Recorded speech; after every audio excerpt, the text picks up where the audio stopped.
close your eyes for a moment and let your breathing slow. Tonight, we're going to explore a world that few survive, but not with fear. We'll walk slowly through the rhythms of life in the Mongol army, through dust and silence, through the quiet rituals that built the largest land empire in human history. Forget everything Hollywood taught you about medieval warfare. The Mongols weren't just another army charging across battlefields with war cries and banners. They were something far more terrifying and efficient. A civilization-ending storm that moved in perfect, calculated silence. But we won't experience this as historians looking back through books and battles. Tonight, you become one of them, a reluctant recruit, swept up in the greatest military machine the world has ever known.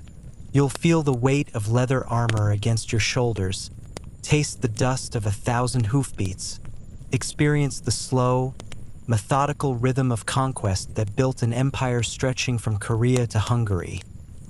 This isn't about adrenaline or action. It's about the quiet details that broke men's spirits long before the first arrow was fired. The smell of fermented mare's milk, the ache in your back from sleeping on frozen ground, the silence of 10,000 horsemen moving across the steppe like a whispered threat. You won't last a day against Genghis Khan, but perhaps, in the trying, you'll understand why entire kingdoms simply surrendered. If you find yourself drawn to these forgotten rhythms of history, to the human details that textbooks leave untold, consider subscribing to join others who seek the stories behind the conquests. And in the comments, I'd love to know, what draws you to history's quiet moments? The daily life behind great empires, or the small human details that decided the fate of nations?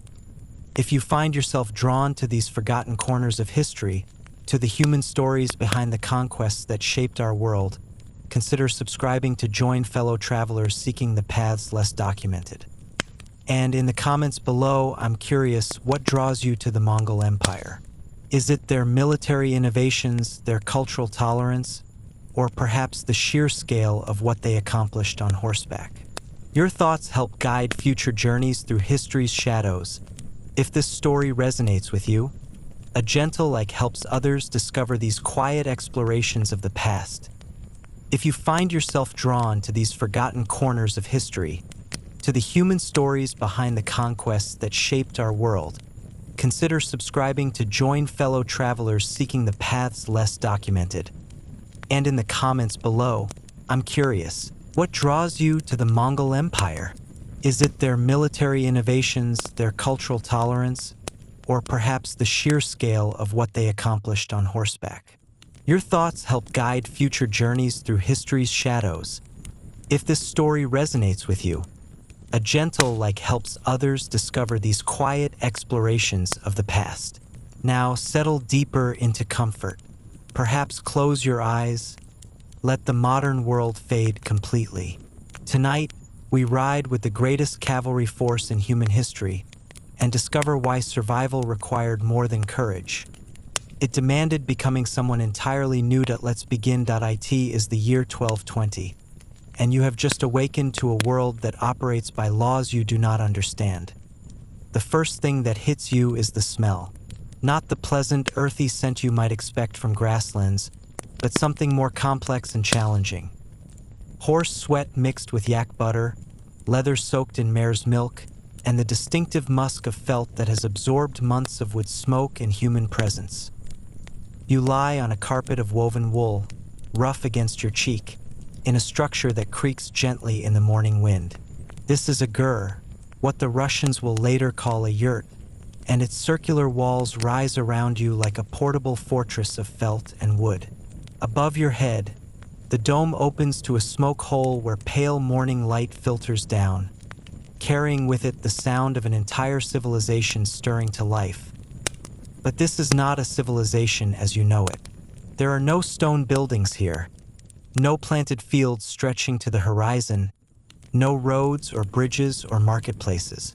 Everything that surrounds you is designed to move, to pack up at dawn and travel 20, 30, 40 miles before making camp again at sunset. You struggle to sit up, and immediately your body protests. Every muscle aches with a deep, penetrating soreness that speaks of yesterday's ride. A ride you can barely remember through the haze of exhaustion and unfamiliarity. Your legs feel bow-legged, shaped by hours in a saddle built for endurance rather than comfort. Your hands are raw where the reins rubbed against them, and your lower back throbs with each movement. Outside the gur, you hear the sounds of the horde awakening. Not the chaotic noise you might expect from an army, but something more orchestrated. The soft whinny of horses being watered and fed. The whispered conversations of men and women who have learned that loud voices carry across the steppe, and loud voices can mean death when you're deep in enemy territory. There's the creak of cart wheels as the heavy wagons are prepared for another day's journey. The gentle thud of mallets as tent stakes are pulled from the frozen ground. The rhythmic scraping of metal against leather as warriors check their weapons with the methodical precision of craftsmen. You try to stand, but your legs are unsteady. The simple act of rising from ground level feels foreign, difficult. Your body has not adapted to the constant motion that defines Mongol life. While you slept, the earth seemed to continue moving beneath you, and now even stillness feels strange. Through the felt walls, you hear a voice call out in a language that sounds like wind across stones. Mongolian, though you understand none of it. But you don't need translation to recognize the tone. Efficient, calm, commanding. Orders are being given for the day's march. You stumble toward the ger's door, pushing aside the heavy felt flap that serves as an entrance. The morning air hits your face like a slap of ice, carrying with it the scent of burning dung, the primary fuel of the steppes, where trees are as rare as mercy. What you see outside stops you cold. Stretched across the grassland in every direction are thousands upon thousands of identical structures. Some are smaller family gers, others are larger command tents. Between them move figures bundled in layers of fur and felt, leading horses, carrying weapons, dismantling their portable homes with practiced efficiency. This is the horde. Not a horde in the sense of a chaotic mob, but in its original meaning, an organized society on the move. A nation that carries itself on horseback, complete with families, herds, workshops, and the administrative apparatus of empire. What you're witnessing is not just an army preparing for battle, but an entire civilization packing up to continue its westward flow across Asia. The horses outnumber the people by at least 3-1. Small, shaggy ponies that look nothing like the war horses of European knights, but whose endurance and hardiness have carried Mongol warriors across thousands of miles of the harshest terrain on earth. They stand patiently as their masters check saddles, adjust stirrups, and redistribute the day's supplies. You notice that every horse is saddled, even though the sun has barely risen. In the Mongol world, you will learn an unsaddled horse is a vulnerability that can mean the difference between life and death. A warrior must be ready to ride at any moment, whether for battle, for hunting, or for the simple necessity of keeping the herds moving across endless grassland as a figure approaches you. A man of perhaps 40 years, weathered and lean, wearing a deal, the traditional Mongol robe that serves as coat, blanket, and sleeping bag all in one. His face is marked by years of wind and sun, but his eyes are alert, calculating. He speaks to you in Mongolian, gesturing toward a group of horses tethered nearby. You don't understand his words, but his meaning is clear. The day's ride is beginning, and you are expected to mount up and take your place in the column. There is no time for gradual acclimatization, no consideration for your obvious inexperience or discomfort. The horde moves at its own pace, and individuals must adapt or be left behind. The man hands you a leather bag that sloshes with liquid arag, fermented mare's milk that serves as breakfast, lunch, and sometimes dinner on the march. The smell alone makes your stomach turn, but you understand instinctively that refusing is not an option. This is sustenance, medicine, and social bonding all in one fermented package. You take a sip and immediately regret it. The taste is sour, slightly alcoholic, with an aftertaste that speaks of bacteria and time. But it's warm in your stomach, and you can feel it providing energy your body desperately needs. Around you, the jares are disappearing with remarkable speed. Families that took you an hour to notice are now reduced to neat bundles of felt and wood, loaded onto carts or packed onto the backs of horses. The Mongols have perfected the art of mobility to a degree that seems almost magical. What takes other armies days to accomplish, breaking camp, organizing a march, distributing supplies, happens here in less than an hour. You watch children, some barely old enough to walk, helping to pack family belongings with the casual competence of seasoned travelers. These children have never known a permanent home, never slept in the same place for more than a few nights.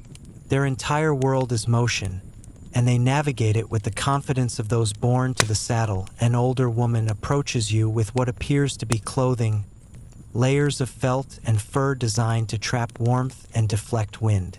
She helps you into a deal, wrapping you in wool and animal hide until you feel like a walking tent. The clothing is heavy, restrictive, but immediately you understand its purpose. The steppe wind cuts through everything else, but these layers create a portable microclimate that will keep you alive in temperatures that would kill a lightly dressed person in minutes.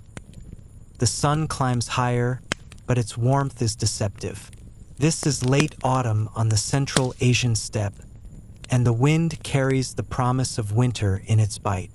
Soon, the temperature will drop below freezing and stay there for months. The Mongols know this, and their entire lifestyle is calibrated to survive and thrive in conditions that would destroy sedentary peoples. A horn sounds in the distance. Not the triumphant brass of European armies, but a low, mournful note that seems to blend with the wind itself. It's the signal to mount up and begin the day's journey. Around you, the last of the jares disappear into neat bundles, and thousands of riders swing into their saddles with movements so fluid they seem choreographed. You approach your assigned horse, a sturdy mare with intelligent eyes and the patient demeanor of an animal that has carried riders across continents. She stands perfectly still as you struggle to mount, your body still stiff from yesterday's unfamiliar exertions. The saddle is nothing like the European saddles you might have imagined, lower, built for stability rather than comfort, with stirrups positioned to keep you secure during the constant motion of mounted warfare. As you finally settle into the saddle, you become aware of the vast scale of what's happening around you. This is not simply an army on the march, but the physical manifestation of Mongol power. Every horse, every rider, every cart and bow and arrow represents months or years of preparation, training, and logistical planning. The horde begins to move, not all at once, but in a flowing wave that starts with the advanced scouts and ripples backward through the column until even the rear guard is in motion. You find yourself carried along in this tide of horses and humanity, part of something larger than any single army or expedition. This is the machine that conquered China, that will soon sweep across Central Asia and into Europe, that will create the largest contiguous land empire in human history. And you, despite your obvious unfitness for this life, are now part of it. The grassland stretches ahead of you, empty and endless, marked only by the faint tracks of previous travelers and the occasional cluster of burial mounds that speak of peoples who came this way before and left only stones to mark their passage. Behind you, the campsite where you awakened is already invisible, erased as if it never existed. Ahead lies another day of riding, another night's camp, another morning's packing and departure. This is the rhythm that defines Mongol life. Constant motion, constant readiness, constant awareness that survival depends on the ability to move faster and farther than your enemies. The mare beneath you settles into a steady, ground-eating gait that will carry her 20 or 30 miles without rest. You try to find your balance, to move with the horse rather than against her, but your body rebels against the unfamiliar demands. This is going to be a very long day. And this is just the beginning. The first lesson you learn about Mongol military training is that it never stops. As the horde moves across the steppe, what appears to be a simple migration reveals itself as constant drill, practice, and preparation for war. Every mile traveled is a training exercise. Every day's routine reinforces the skills that have made the Mongol military machine unstoppable. You've been riding for 3 hours now, and your body screams for rest. Your thighs burn from gripping the saddle. Your lower back aches from the unfamiliar posture, and your hands are developing blisters where the leather reins rub against your palms. But around you, riders of all ages maintain their positions with the casual endurance of people for whom horseback riding is as natural as walking. A boy who can't be more than 12 years old rides past you, standing in his stirrups to shoot arrows at a piece of felt tied to a stick, planted in the ground 50 yards away. His pony gallops at full speed, but the boy's upper body remains perfectly stable, his draw smooth and controlled. The arrow strikes the target dead center, and he grins before knocking another arrow without slowing his pace. This is how Mongol warriors are made, not in formal training camps or military academies, but through daily life that makes war skills as automatic as breathing. From the moment they can sit upright, Mongol children are placed on horseback. They learn to ride before they learn to walk steadily on their own feet. By age 5, they're racing their ponies across the steppes. By 10, they can shoot accurately from horseback at a full gallop. You watch a group of teenagers practicing a maneuver that looks like choreographed chaos. They charge forward in a loose line, then suddenly wheel to the right as if fleeing. But as they retreat, they twist in their saddles to fire arrows back at imaginary pursuers. The famous Parthian shot that has broken countless enemy formations throughout history. Their movements are fluid, synchronized without being rigid. Each rider makes individual decisions based on the terrain and his horse's capabilities, but the overall effect is of a single organism moving with deadly purpose. This is the feigned retreat that has lured armies to destruction from China to Eastern Europe. Enemies who thought they were pursuing a broken, fleeing force, only to find themselves surrounded and slaughtered by warriors who could shoot just as accurately while retreating as while advancing. Your own horse tries to follow the other ponies as they wheel and charge, and you nearly fall from the saddle. The Mongol horses are trained to respond to leg pressure and shifts in weight, leaving their riders' hands free for weapons. But your legs haven't learned the subtle language of commands, and your weight shifts are clumsy, confusing signals that make your mare dance sideways and toss her head in frustration. An older warrior, perhaps 35, ancient by steppe standards, rides alongside you and begins speaking in Mongolian. When it becomes clear you don't understand, he simply demonstrates. Without using his reins at all, he guides his horse through a series of turns, stops, and acceleration simply by shifting his weight and applying pressure with his legs. His hands remain free, and he uses them to mime drawing a bow, showing you how Mongol cavalry can fight with both hands while maintaining perfect control of their mounts. He points to your death grip on the reins and shakes his head. Then he reaches over and gently pries your fingers loose, forcing you to rely on balance and leg pressure. Immediately, you feel like you're about to fall, but your horse actually responds better, moving more smoothly now that you're not fighting her with conflicting signals from bit and body. The lesson continues as the column moves. The warrior shows you how to lean forward during acceleration, how to shift your weight back during rapid deceleration, how to use your thighs to maintain position during sharp turns. It's exhausting mental work on top of the physical demands of riding, and you can feel sweat soaking into the layers of felt and fur despite the cold air. But gradually, over the course of miles, you begin to understand why the Mongols are such devastating cavalry. It's not just their individual skill, though that's remarkable, but the way their entire society is designed to produce that skill. Every aspect of daily life reinforces the abilities needed for mounted warfare. The children you see aren't just playing games.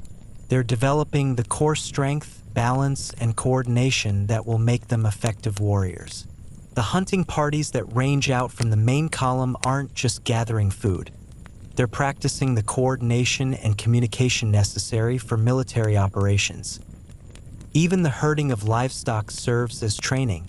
You watch a group of young men driving a flock of sheep across the steppe, and realize you're observing a military exercise disguised as pastoral work. The herders communicate through hand signals and whistles, surrounding and redirecting the flock with the same tactics used to envelop enemy armies. Everything is practice. Everything is preparation. As the day progresses, you begin to understand the depth of Mongol military discipline. A discipline that seems invisible because it's woven so seamlessly into daily life. There are no drill sergeants shouting orders, no formal inspections, no ceremonial parades. Instead, there's a constant, quiet pressure to maintain standards that have been proven in battle across half the world. Your horse stumbles slightly, and immediately 3 riders move closer to you, not to help, but to ensure that any weakness doesn't compromise the column's movement. In the Mongol military system, individual failure affects the group, and the group will not tolerate failure. It's not personal animosity, it's survival logic. A weak link in the chain can mean death for everyone. The sun reaches its zenith, and still the column moves without a formal halt. Warriors eat dried meat and drink arag while in the saddle, sharing food with neighbors and maintaining conversation despite the constant motion. You try to eat some of the dried mutton you've been given, but it's tough as leather and requires constant chewing. Your jaw aches, but you persist. This may be the only food available until evening. A messenger gallops past, moving from the front of the column toward the rear with news or orders. He rides with the casual competence that characterizes all Mongol horsemanship, standing in his stirrups to see over the riders ahead, leaning low to avoid wind resistance, changing horses on the fly as remounts are brought up from the herd. This is how information travels in the Mongol military. Not through written orders or formal communication channels, but through riders who can cover enormous distances at speeds that seem impossible to outside observers. The messenger system allows Mongol commanders to coordinate movements across hundreds of miles, maintaining the kind of tactical flexibility that has repeatedly outmaneuvered larger, more heavily equipped armies. You watch the messenger disappear into the distance and realize you've witnessed something that European armies wouldn't master for centuries. Rapid, reliable long-distance communication that allows for real-time coordination of military operations across vast territories. As afternoon fades toward evening, the column begins to show signs of fatigue. Horses that galloped effortlessly in the morning now move with heads lowered, their breath visible in the cooling air. Riders slump slightly in their saddles, conserving energy for whatever demands the night might bring. But even exhaustion is managed with typical Mongol efficiency. Without any apparent signal, riders begin rotating their mounts, switching to fresh horses from the remuda that travels alongside the main column. Each warrior maintains multiple horses, and the constant rotation ensures that no animal becomes too tired to perform when battle demands peak effort. You have no fresh horse to rotate to. Your mare has carried you all day, and you can feel her fatigue in the slower rhythm of her gait, the way she stumbles slightly on uneven ground. This is another aspect of Mongol military superiority that you're experiencing firsthand. Their logistics system is designed to maintain operational effectiveness over distances and time periods that would exhaust other armies. The shadows grow longer, and finally, the column begins to slow. Scouts range ahead to select the night's campsite, looking for water, grass for the horses, and defensive terrain that can be quickly fortified if necessary. The site they choose appears random to your untrained eye, But you're beginning to understand that nothing in Mongol military operations is truly random. Every decision reflects years of accumulated experience about what works and what gets people killed as the horde spreads out to make camp. You realize that today's ride was not just transportation. It was a comprehensive training exercise that reinforced every skill necessary for military success. Horsemanship, endurance, coordination, communication, logistics management, and the psychological toughness necessary to function effectively despite discomfort and fatigue. And tomorrow it will happen again, and the day after that. For as long as the campaign continues, every day will combine movement with training, travel with preparation for war. You slide down from your horse's back, and your legs nearly collapse beneath you. The mare stands patiently as you lean against her for support, her own exhaustion evident in the way she lowers her head and closes her eyes around you. The business of making camp proceeds with the same quiet efficiency that characterized the morning's departure. But now you're beginning to understand what you're witnessing. Not just an army on the march, but a society that has perfected the art of mobile warfare to a degree that makes them nearly invincible. And you, despite your best efforts, are falling behind. Dawn comes too early, bringing with it the reality of what your body has endured. You wake on the same rough blanket where you collapsed the night before, but now every fiber of your being protests the idea of movement. Your legs are locked in the bow-legged position that yesterday's saddle demanded, and when you try to straighten them, the muscles spasm with cramps that make you gasp aloud. Your breath is visible in the frozen air, a cloud of vapor that speaks to how dramatically the temperature has dropped during the night. The felt walls of the gur are stiff with frost, and when you touch the ground beside your sleeping roll, you find ice crystals that crunch beneath your fingers. This is the reality of life on the Central Asian steppe in late autumn. Days that begin to show the bone-deep cold of winter, nights that can kill the unprepared.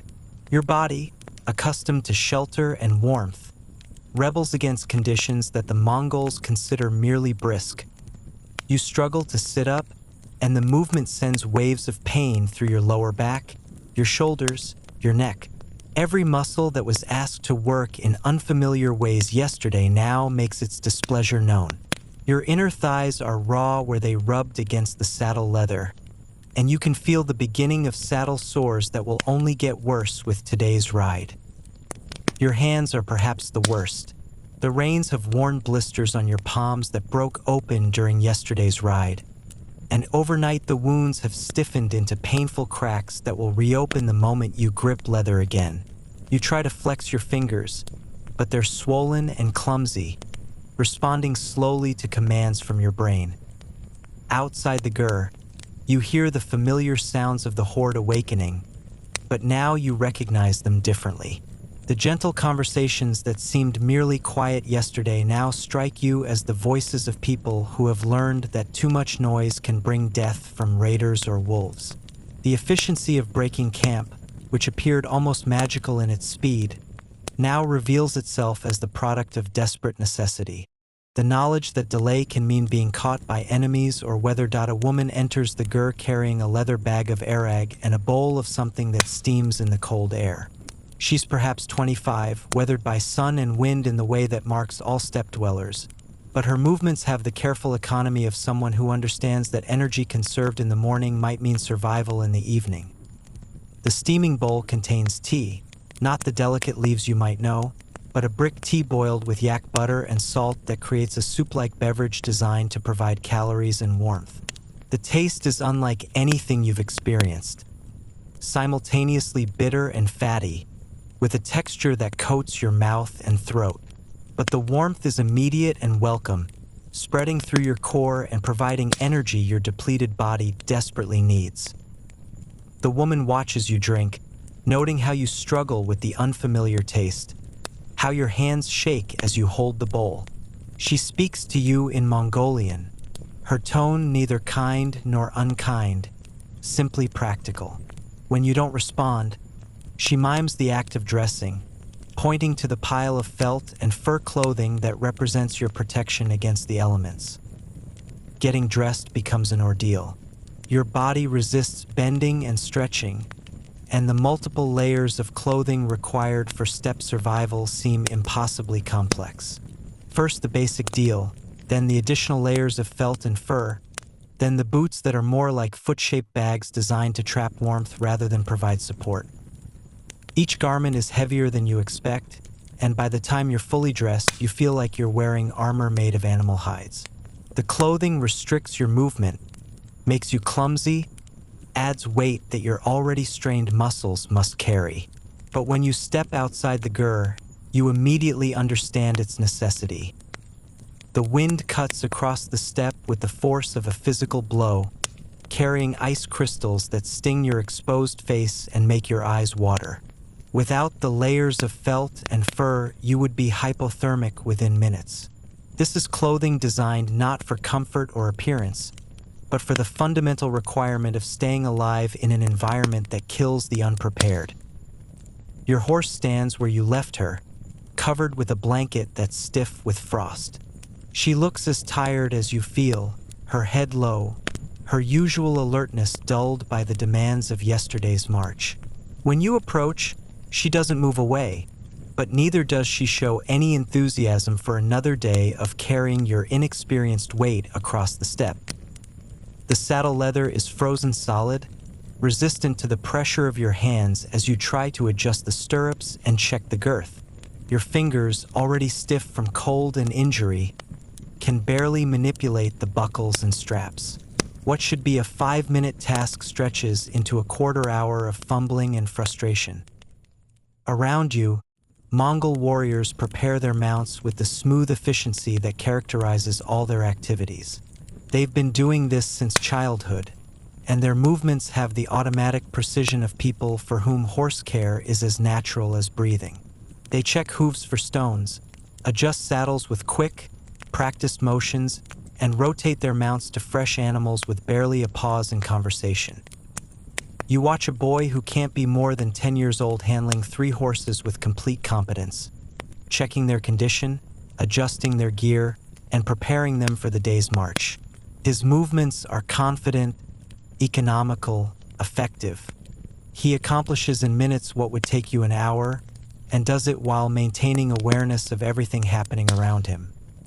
This is what you're competing against, not just individual skill, but the accumulated competence of a culture that has perfected mobile warfare over centuries.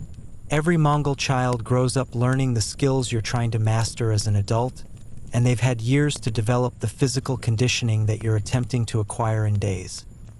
The horn sounds for mounting up, and you face the prospect of climbing back onto your horse with muscles that scream protest at every movement. The simple act of putting your foot in the stirrup requires a flexibility your body no longer possesses. Your injured hands can barely grip the saddle horn, and when you try to swing your leg over the horse's back, you nearly fall backward from the effort. Finally mounted, you settle into the saddle that yesterday left you raw and sore, knowing that today will only make things worse.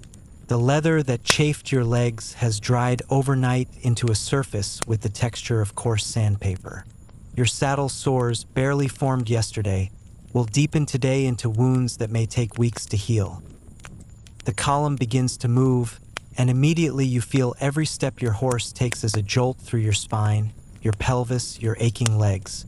The mare's gait, which seemed merely uncomfortable yesterday, now becomes a form of torture as each footfall drives pain through your damaged body. But there's no alternative. The horde moves at its own pace, determined by strategic necessities you don't understand and commanded by leaders who won't adjust their plans to accommodate your physical limitations. You can keep up or be left behind, and being left behind on the Central Asian steppe means death from exposure, starvation, or the wolves that follow the column at a discreet distance. The sun climbs higher, but its warmth is deceptive. The temperature hovers just above freezing, cold enough to numb your exposed face, but not cold enough to eliminate the sweating that comes from physical exertion.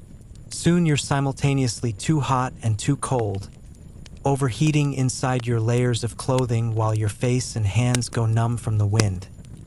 The contradiction is maddening. If you remove layers to cool down, you risk hypothermia when the wind picks up or the sun goes behind clouds. If you keep the layers on, you overheat and exhaust yourself through excessive sweating.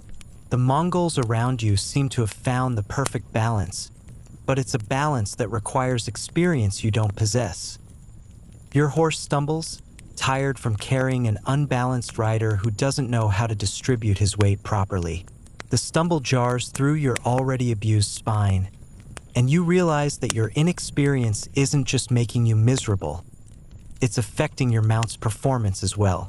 In a military situation, that kind of weakness could get people killed. The day stretches ahead of you, an endless progression of miles that must be covered regardless of how your body feels. Yesterday's ride was an introduction. Today is the reality of what sustained travel with the Mongol horde actually means. And tomorrow will be worse, because the accumulated damage to your body will make every subsequent day more difficult than the last. You begin to understand, in a visceral way, why the Mongol military machine was so effective. It wasn't just their tactics or weapons or leadership, it was their absolute physical toughness. They could sustain levels of discomfort and exertion that would incapacitate their enemies. They could fight effectively while dealing with conditions that would leave other armies non-functional. And you, despite your best intentions, are discovering that you don't possess that toughness. Your body is failing you, and the day has barely begun to be why the third day. You begin to understand that the Mongol horde doesn't march to war. It flows like water, inevitable and patient. The silence is what strikes you first. You expected an army to be loud. Shouted orders, clanking weapons, the thunder of thousands of hooves beating a war rhythm against the earth. Instead, the horde moves with a quietness that seems almost supernatural. 10,000 riders crossing the steppes sound like little more than wind through grass.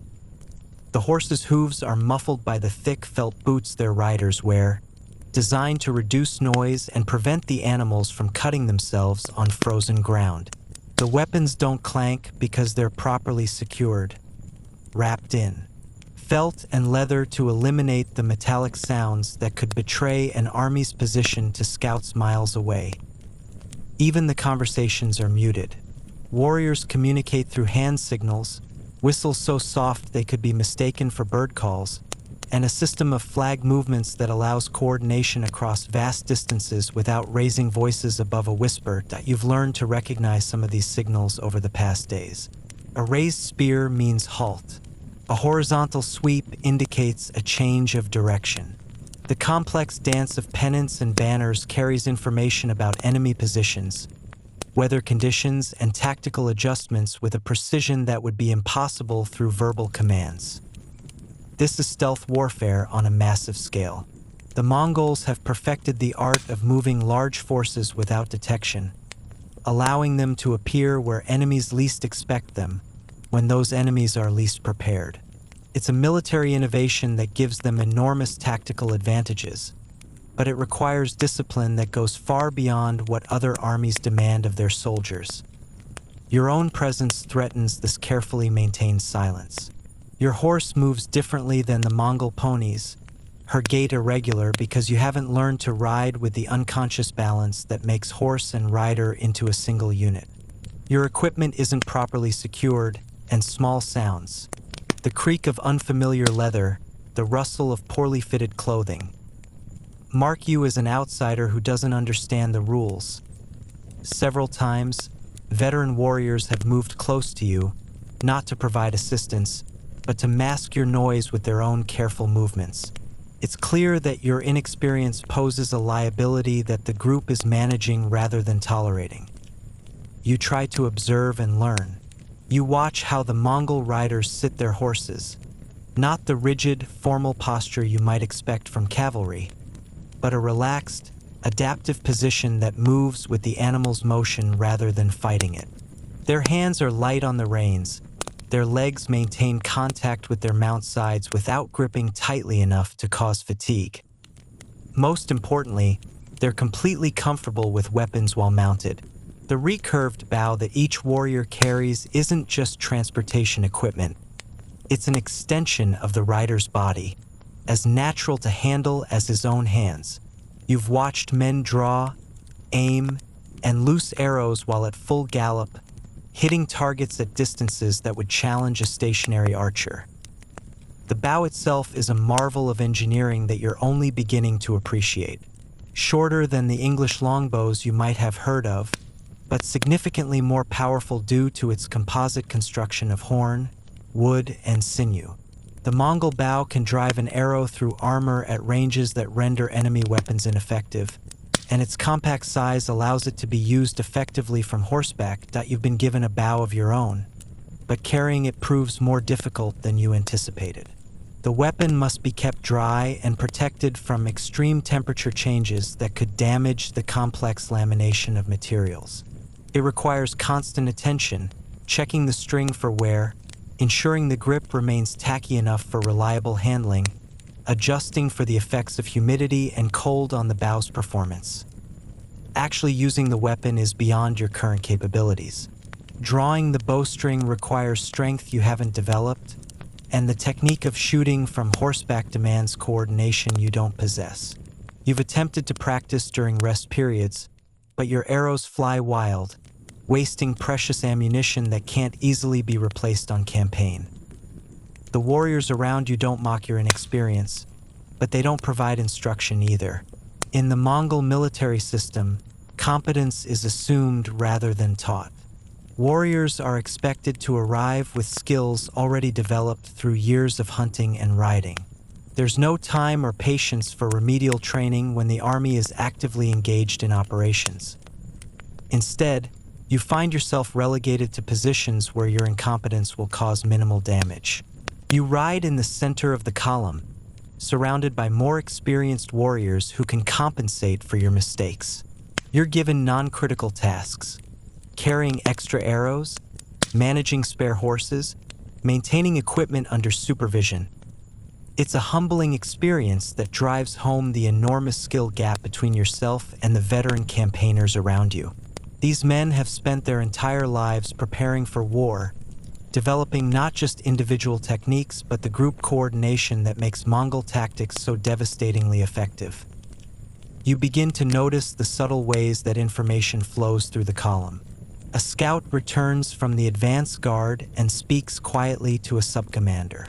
The subcommander makes a small gesture, barely visible, but immediately riders throughout his section begin adjusting their equipment and positions. Within minutes, the entire column has shifted formation without a single audible order being given. This is command and control at a level that seems almost telepathic. The Mongol military hierarchy operates through trust and experience rather than rigid protocols. Junior officers are expected to understand tactical situations and make appropriate adjustments without waiting for detailed instructions from above. The system works because every participant understands not just his own role, but how that role fits into the larger tactical picture. A simple change in the column's speed might signal the approach of enemy forces, the need to reach favorable terrain before nightfall, or a dozen other factors that experienced warriors recognize instinctively. You, lacking this background, find yourself constantly surprised by changes that everyone else anticipated. When the column suddenly accelerates, you're caught off guard, struggling to keep your seat as your horse responds to pressure from the riders around her. When the formation contracts or expands, you're left scrambling to find your proper position while trying not to interfere with more important tactical movements. The weapons check that occurs during the afternoon halt reveals another area where your preparation falls short. While veteran warriors examine their equipment with the systematic thoroughness of people whose lives depend on mechanical reliability, you're still learning what to look for. The Mongol saber, slightly curved, optimized for slashing attacks from horseback, requires specific maintenance to keep its edge sharp and its balance true. The lance, designed for shock combat against infantry formations, must be checked for cracks or splits that could cause it to break at the worst possible moment. Even the simple dagger that serves as both weapon and tool needs attention to ensure it will function when needed. Your own weapon's examination is superficial because you don't yet understand what constitutes dangerous wear versus normal use. You check obvious things, blade sharpness, handle tightness, but miss the subtle signs that would alert an experienced warrior to impending equipment failure as evening approaches. The character of the march begins to change. The casual alertness that characterized daytime travel gives way to something more focused, more purposeful. Scouts range farther from the main column, and their reports, when they return, are received with greater attention. You don't understand the tactical situation, but you can sense the increasing tension in the riders around you. Conversations become even more muted. Equipment checks become more frequent. The easy confidence that marked the morning's departure gives way to the careful awareness of people approaching a dangerous situation. Tonight's camp is chosen with obvious attention to defensive considerations. The site offers good fields of fire, access to water, and terrain that would make it difficult for enemies to approach undetected. The perimeter is established quickly, with sentries posted at intervals that provide overlapping coverage of potential approach routes. For the first time since joining the Horde, you sense that combat might be imminent. The realization brings a mixture of fear and curiosity. Fear because you know you're not prepared for battle, curiosity because you want to understand how the Mongol military machine functions under stress. But as you settle into your blankets for another night of fitful sleep on frozen ground, you realize that your physical condition is deteriorating rather than improving. The accumulated fatigue, the inadequate nutrition, the constant low-level pain from saddle sores and muscle strain are taking a toll that you're not sure you can sustain. Tomorrow, you may discover whether the Mongol reputation for military excellence is justified. Tonight, you can only wonder whether you'll be physically capable of contributing anything useful when that test comes. The silence around you deepens as the camp settles into the wary rest of soldiers who know that dawn might bring violence. In that silence, you hear your own breathing, the distant sound of horses moving restlessly in their picket lines, and the soft whisper of wind across grassland that has witnessed countless armies passing toward victory or destruction. You close your eyes and try to sleep, knowing that whatever comes tomorrow will test not just your physical endurance, but your ability to function as part of a military unit whose effectiveness depends on everyone knowing their role and executing it. Flawlessly. You're not ready. But ready or not, tomorrow is coming. You wake to a silence so complete it feels like death. For a moment, lying in the pre-dawn darkness, you wonder if you've gone deaf. The usual sounds of a camp stirring to life, horses snorting, equipment being adjusted, the quiet conversations of early risers, have vanished as if the earth itself is holding its breath. Then you hear it. A whistle so soft it could be a night bird, repeated 3 times with mathematical precision. Around you, shapes begin to move in the darkness, but without the usual rustling of felt and leather. The Mongols are rising, but they're doing it with a silence that raises the hair on your neck. Your body protests as you try to sit up. 3 days of hard riding have left you so stiff that simple movement requires careful planning. Your legs have locked into a bow-legged curve, your back spasms with each attempt to straighten it, and your hands are so swollen and raw that gripping anything causes immediate pain. But the urgency around you cuts through your physical discomfort. This isn't the routine preparation for another day's march. This is something else entirely.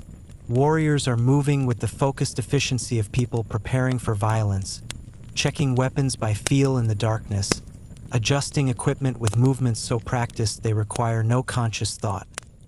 You struggle into your clothes, fumbling with the layers of felt and fur that have become your daily armor against the cold. Your fingers are clumsy, unresponsive, making simple tasks like tying knots or buckling straps into exercises in frustration. Around you, Mongol warriors complete their preparations in minutes while you're still struggling with basic dressing. A hand touches your shoulder. a warrior you recognize from previous days, older than most, with scars on his hands that speak of many campaigns. He doesn't speak, but his meaning is clear: hurry, but be quiet about it. His presence beside you isn't assistance. It's supervision, ensuring that your inexperience doesn't compromise whatever operation is beginning. Your horse is brought to you already saddled, her gear checked by someone who knows what combat requires. The leather is supple despite the cold, the buckles secure, the stirrups adjusted to the proper length.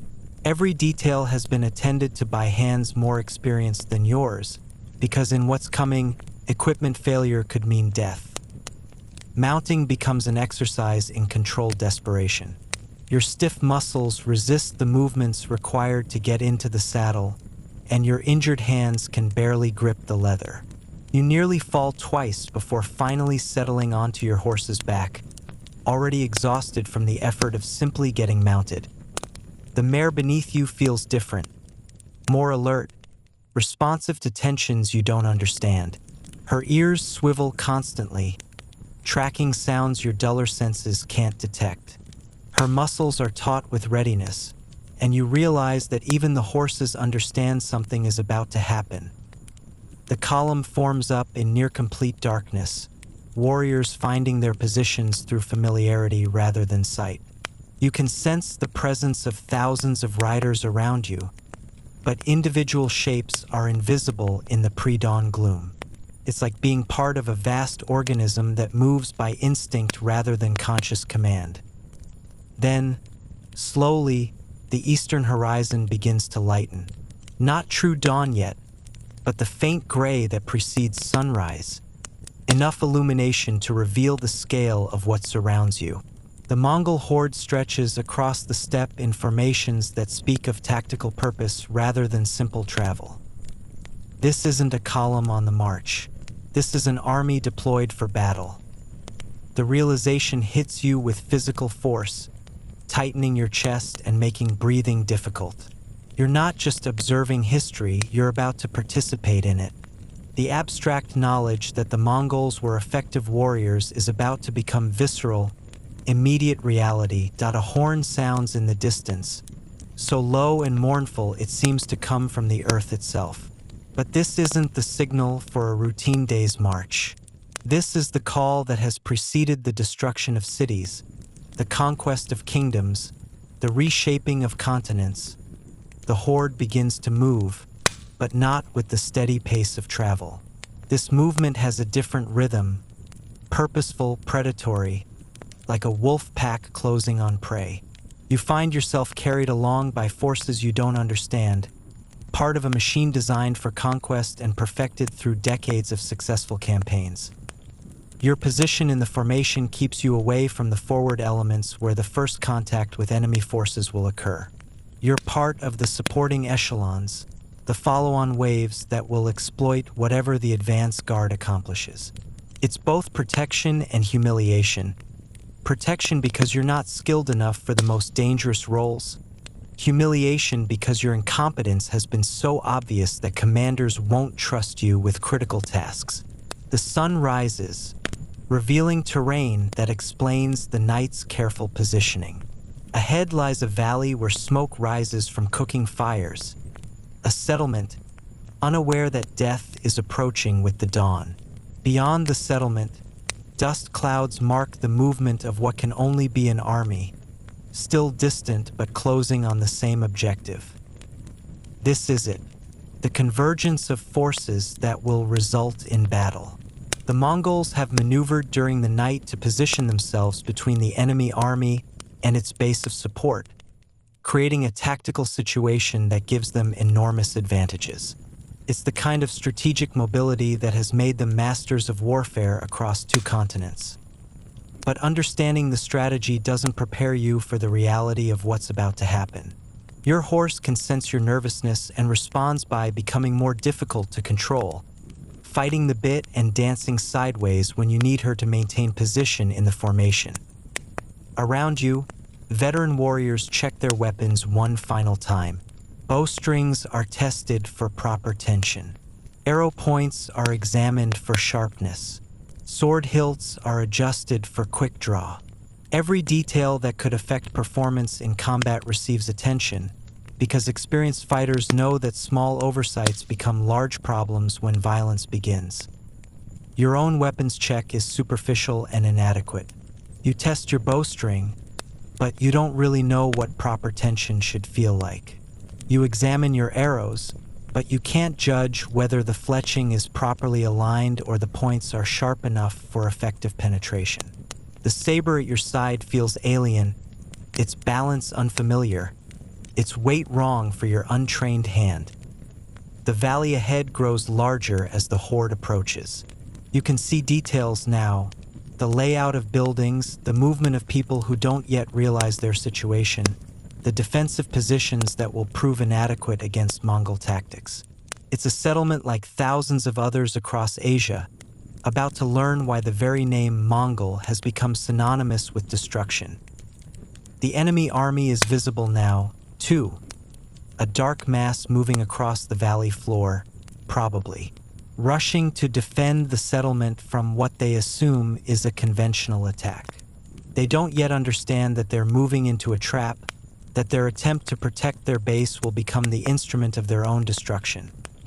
You try to remember everything you've observed about Mongol tactics over the past days. The emphasis on mobility, the use of feigned retreats to draw enemies into disadvantageous positions, the devastating effectiveness of massed archery delivered by riders who can shoot accurately while at full gallop. But intellectual understanding is different. From the reality of approaching combat, your hands shake on the reins, your breathing becomes shallow and rapid, and your vision seems to narrow until you can see only the immediate area around your horse. This is fear, but it's also the body's natural response to the anticipation of violence. The horn sounds again, closer now, and the formation around you begins to shift. What had been a column becomes a line, then multiple lines, each with specific tactical roles. You find yourself in what you gradually recognize as a reserve formation, warriors held back to exploit success or cover retreat. Depending on how the initial engagement develops, it's the safest place for an inexperienced fighter, but it also means you'll have the best view of what happens when the Mongol military machine engages in the activity for which it was designed. The first arrows are loosed while the enemy is still a mile away, high-angle shots that arc across the valley and drop into the approaching army like deadly rain. You can't see the individual arrows, but you can see their effect. The enemy formation wavers, contracts, as men and horses fall or shy away from the unexpected long-range assault. This is the beginning of the destruction, the first demonstration of why the Mongols have been able to conquer territories larger than any empire in history. And you, despite your complete unpreparedness for what's happening, are about to witness the machine in action. Your horse snorts and tosses her head, responding to the tension that fills the air. Around you, warriors sit easily in their saddles, weapons ready, faces calm with the confidence of people who have done this before and know they're good at it. The battle is beginning, and there's no escape from it now. The dust settles slowly, revealing a valley transformed, where an hour ago 2 armies faced each other across grassland. Now there is only one army and the debris of human ambition scattered across the steppe. The Mongol victory was so complete, so methodical, that calling it a battle seems to dignify what was actually a systematic destruction. You sit on your horse at the edge of the killing field, trying to understand what you've witnessed. The enemy army, perhaps 3,000 men who woke this morning confident in their strength and purpose, no longer exists as a fighting force. Some fled and may live to carry word of what happened here. Most did not flee quickly enough. Your own role in the engagement was minimal to the point of irrelevance. When the Mongol formations swept forward like a tide of death, you were left behind with the baggage train and wounded, watching from a distance as history unfolded. It was both relief and humiliation. Relief because you survived, humiliation because your incompetence was so obvious that commanders didn't trust you near the actual fighting. But even from your position in the rear, You saw enough to understand why the Mongol Empire stretches from Korea to the Caspian Sea. This wasn't just military victory. It was the application of a science of warfare that other armies can't match. The battle began with the long-range archery you witnessed at dawn. Mongol horse archers, working in coordinated waves, showered the enemy with arrows from distances that rendered retaliation impossible. The enemy formation contracted, bunched up, presenting ever better targets for the deadly rain falling from the sky. Then came the feigned retreat that has broken countless armies throughout history. The Mongol front ranks turned and fled, apparently in panic, drawing the enemy forward in pursuit. For perhaps 10 minutes, it looked like the battle might develop differently, that the enemy might achieve the breakthrough that would turn the tide. But it was illusion, carefully crafted and perfectly executed. The retreating Mongols were drawing their pursuers into a killing zone where other formations waited in concealment. When the trap was sprung, the enemy found themselves surrounded, outnumbered, and facing warriors who could shoot just as accurately while retreating as while advancing. The slaughter that followed was methodical rather than frenzied. Mongol warriors picked their targets, conserved ammunition, coordinated their attacks to maximize efficiency. They weren't interested in individual glory or dramatic gestures. They were implementing a system of tactics designed to destroy enemy forces with minimal risk to themselves. What struck you most was the silence. Even during the height of combat, the Mongols maintained the same quiet discipline that characterized their march. Orders were transmitted through signals rather than shouts. Warriors communicated through gestures and whistles that were barely audible above the sound of hoofbeats and bowstrings. The enemy, by contrast, fought with the noise and chaos that characterizes most medieval warfare. Their officers shouted commands that were lost in the din of battle. Their formations dissolved into individual combats as warriors sought personal confrontations with visible opponents. They fought bravely, but they fought like individuals rather than as a coordinated force. The difference in effectiveness was devastating. Mongol formations maintained their integrity throughout the engagement, allowing for the complex maneuvers that turned a simple battle into an exercise in annihilation. When the enemy finally broke and fled, the pursuit was as organized as the initial assault, ensuring that few escaped to regroup and fight again. Now, as afternoon shadows lengthen across the valley, you're witnessing the aftermath that reveals another aspect of Mongol military effectiveness: the systematic exploitation of victory. The battlefield is being policed with the same efficiency that characterized the fighting. Mongol warriors move across the killing ground, checking bodies for signs of life, collecting weapons and equipment that can be reused, gathering intelligence about enemy capabilities and intentions. Wounded enemies are not tortured or mistreated, but they're not treated with sentiment either. Those who might provide useful information are separated for interrogation. Those who are too badly wounded to be worth the effort of treatment are killed quickly and without malice. A practical decision made by people who understand that resources are limited and must be allocated rationally. The systematic collection of equipment reveals the economic foundation of Mongol military success. Every arrow that can be reused is retrieved and inspected. Weapons are evaluated for quality and distributed to warriors whose equipment needs upgrading.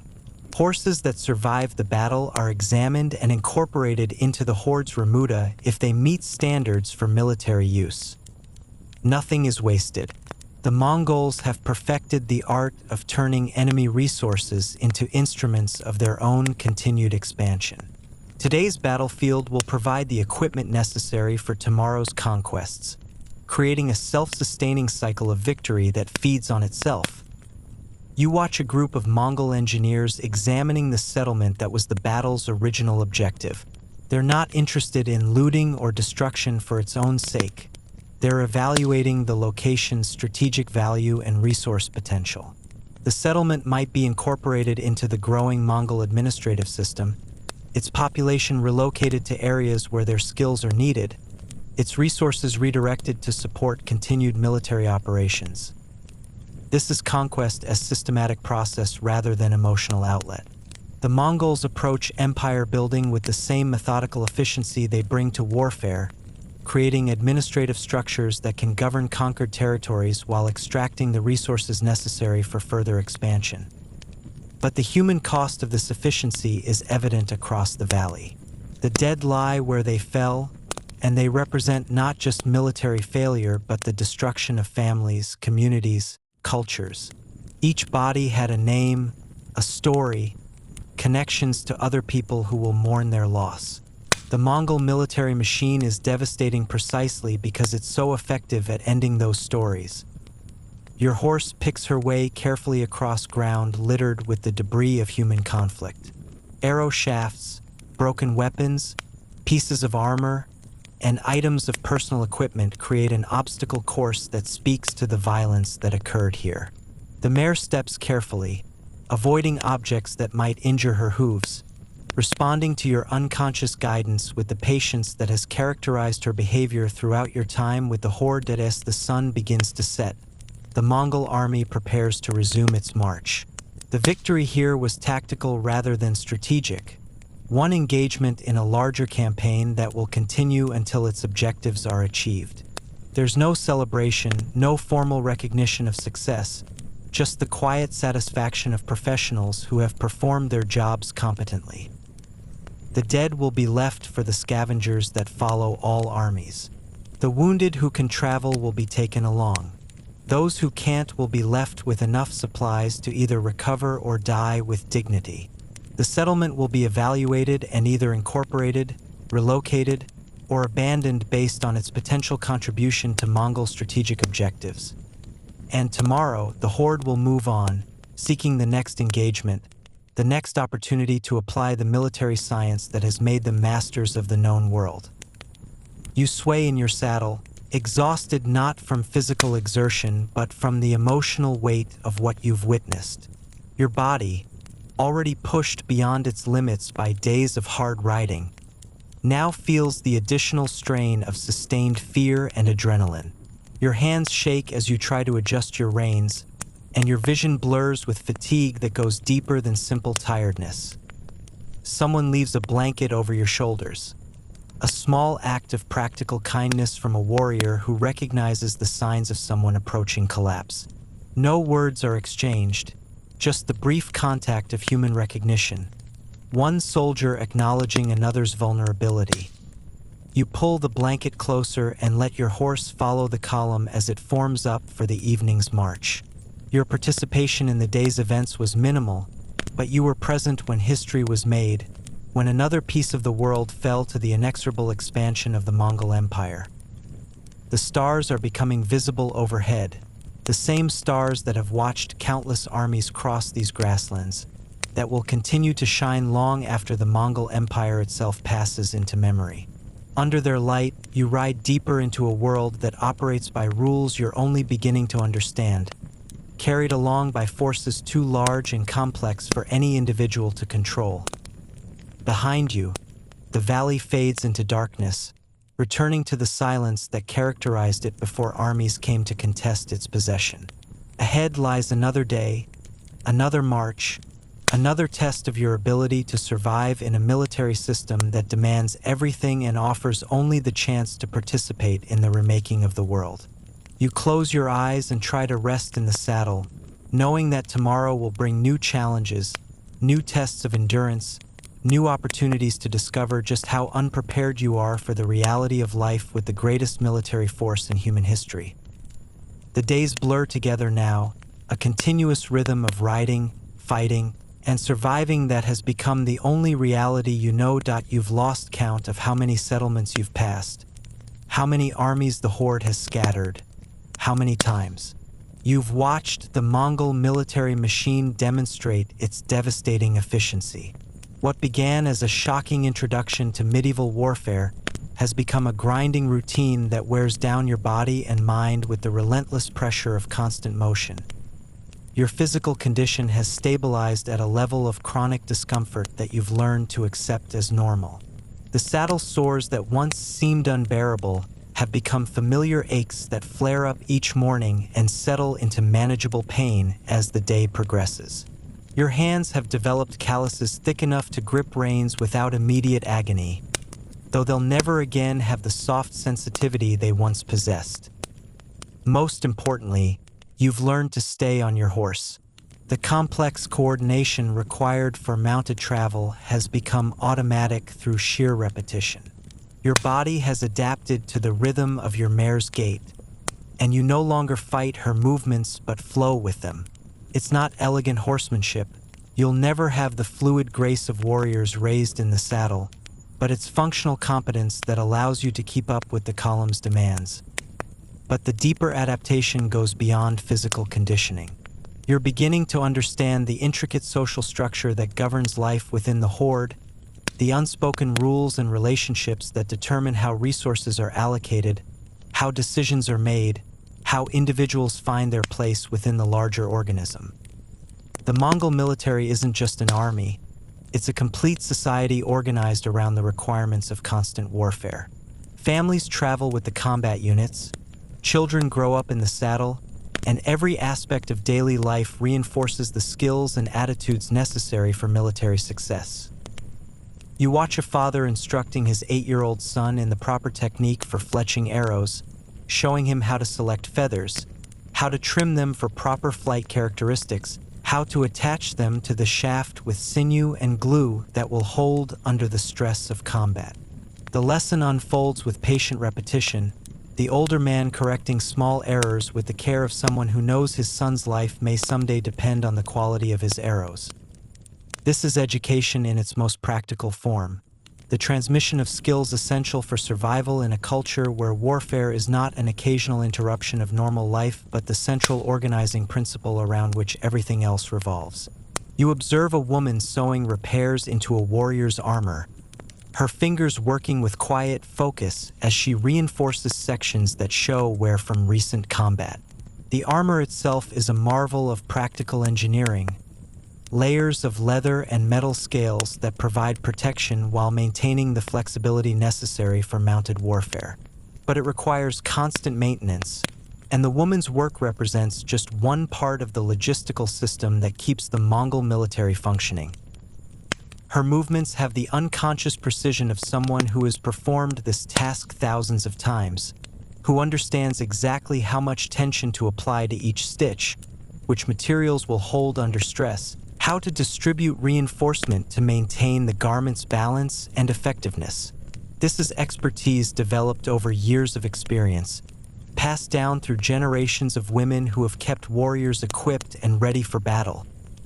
The complexity of these relationships becomes clearer as you spend more time observing the horde's daily rhythms. What appeared from the outside to be a simple military organization reveals itself as an intricate web of mutual dependence, where everyone's survival depends on everyone else's competence. Warriors depend on armorers and weaponsmiths to maintain their equipment. Horse handlers keep the animals healthy and properly trained. Scouts provide the intelligence that allows commanders to make tactical decisions. Healers treat injuries and illnesses that could otherwise remove fighters from active duty. Each role is essential, and failure in any area can compromise the effectiveness of the entire organization. You've been gradually assigned to tasks that make use of your limited skills while keeping you away from critical functions where your inexperience could cause serious problems. Sometimes you help with horse care, learning to recognize signs of lameness or illness that could affect an animal's performance.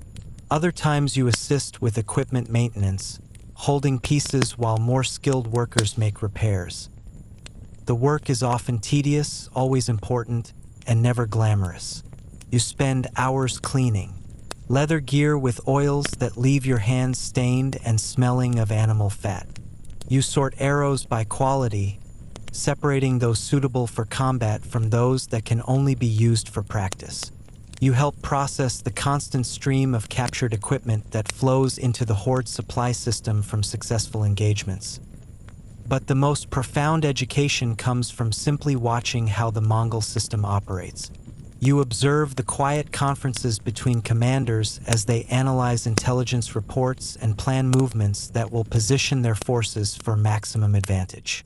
You see the careful rotation of horses that ensures fresh mounts are always available when speed or endurance becomes critical. You witness the almost mystical way that information flows through the horde without formal communication systems. A change in the scout's report somehow translates into subtle adjustments in the column's formation, new priorities in equipment maintenance, altered patterns in the assignment of duties. It's as if the entire organization possesses a collective consciousness that allows it to respond to changing conditions without the delays and confusion that plague other military systems. Most striking is the absence of waste or inefficiency. Every action serves a purpose. Every resource is allocated rationally. Every individual understands not just their immediate responsibilities, but how those responsibilities contribute to the larger mission. This is what makes the Mongol Empire possible. Not just tactical superiority or superior weapons, but the systematic organization of human effort in pursuit of strategic objectives. The horde represents the evolution of warfare from a contest between individual warriors to a science of coordinated violence conducted by integrated teams of specialists. A young boy, perhaps 12 years old, approaches you carrying tools for wood carving and a piece of birch that will become part of an arrow shaft. He settles beside the fire with the concentrated focus of someone engaged in important work, his hands moving with practiced precision as he shapes the wood to exact specifications. His technique is flawless because it has to be. In Mongol culture, there's no distinction between childhood play and adult preparation. This boy's arrows may be used in tomorrow's battle, and if they're poorly made, warriors may die as a result. The responsibility is real, immediate, and accepted without question. You watch his hands. Young hands that already show the calluses and small scars that mark someone who works with tools and materials rather than simply handling finished products. These are hands that understand wood grain, that can judge the quality of sinew by touch, that can create objects whose effectiveness will be tested in life and death situations. As evening settles over the camp, you observe the quiet rituals that mark the end of each day. Weapons are cleaned and checked one final time. Horses are inspected for injuries or signs of illness. Equipment is organized and secured against the possibility of sudden movement during the night. But there's also time for the human connections that make this brutal lifestyle bearable. Veterans share stories with younger warriors, passing on lessons learned through hard experience. Families gather around their fires, maintaining the bonds that give meaning to the constant struggle for survival. A grandfather teaches his grandson to play a game with small bones, developing the manual dexterity and quick thinking that will serve him well in combat. A mother sings softly to her infant, a lullaby that speaks of wide grasslands and swift horses, of a world where strength and skill determine fate. These moments of tenderness exist alongside the systematic preparation for violence, creating a culture that is simultaneously brutal and nurturing, efficient and human. The Mongols have learned to maintain their humanity while pursuing objectives that require the destruction of others' hopes and dreams. You settle onto your blanket as the fires burn lower and conversations fade to whispers. Tomorrow will bring another day of riding, another test of your ability to keep pace with a military machine that never slows, never hesitates, never doubts its ultimate success. But tonight, surrounded by the quiet breathing of people who have made warfare into an art form, you close your eyes and try to rest before the cycle begins again. And the flickering light of the evening fire, an elder opens a leather scroll that crackles with age and importance. You don't understand the Mongolian words he begins to read, but you recognize the reverent attention the gathering pays to his voice. Warriors who moments before were joking and sharing stories now sit in absolute silence, their faces grave with the weight of what they're hearing. This is the Yasa, the secret law code that governs every aspect of Mongol society and military organization. the rules that transformed scattered tribes into the most effective military force in human history, the principles that hold the empire together across thousands of miles and dozens of conquered peoples. What you're witnessing is more than a legal recitation. It's a religious ceremony, a reinforcement of the shared values that make Mongol success possible. These laws aren't suggestions or ideals. They're the practical rules that determine who lives and who dies, who advances and who is left behind, how the empire maintains its character while absorbing the populations and territories it conquers. Though you can't understand the specific words, you've observed the Yasa in action throughout your time with the Horde. Its principles govern every interaction you've witnessed, every decision you've seen commanders make, every aspect of the daily routine that keeps the military machine functioning. The first principle is loyalty, absolute, unconditional loyalty to the chain of command that extends from the lowliest warrior to Genghis Khan himself. You've seen this loyalty tested in small ways. Warriors accepting dangerous assignments without question, individuals sacrificing personal comfort for the good of their unit, people suppressing their own desires to maintain group cohesion. But you've also seen the rewards that loyalty brings.